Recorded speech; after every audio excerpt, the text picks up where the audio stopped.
My name is Brian Long. I'm an ink chemist from West Carrollton, Ohio.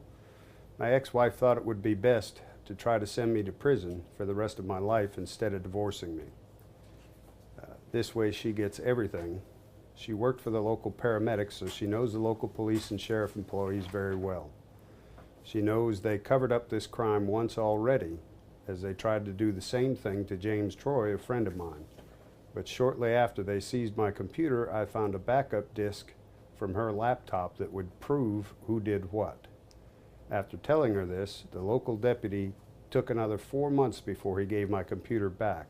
They falsified reports and even had the audacity to send my attorney a letter stating they had destroyed the evidence. But I made several copies before they seized my computer. Since then, I went through the local people, starting with through all the local people, and then starting with the federal government, documenting the whole thing in recorded calls and return receipt mail. When I was through trying to get the Inspector General to investigate the FBI and the Department of Justice, I filed a federal lawsuit to get the justice I'm seeking. Just before I filed that suit, I called Mr. Stephen Harrell at the DOJ and asked for the names of the people who worked on my case, and he refused to give them to me.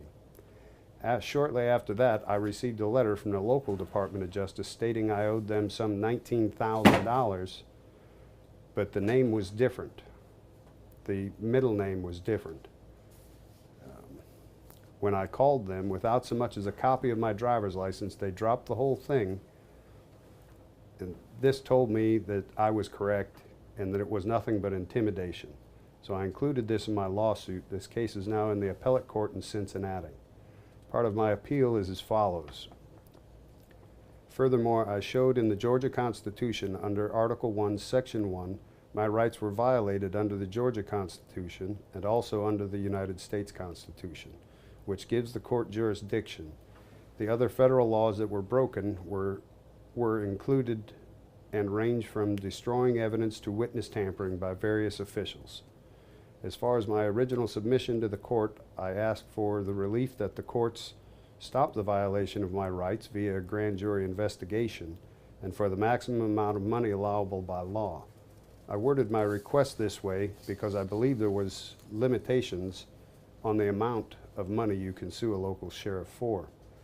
But in my last submission to the courts, I asked for a total of $150 million and the investigation by a grand jury. The monetary settlement is secondary. The restoration of my rights and justice, I would ask the courts to reconsider my suit and reverse the judge's order to dismiss.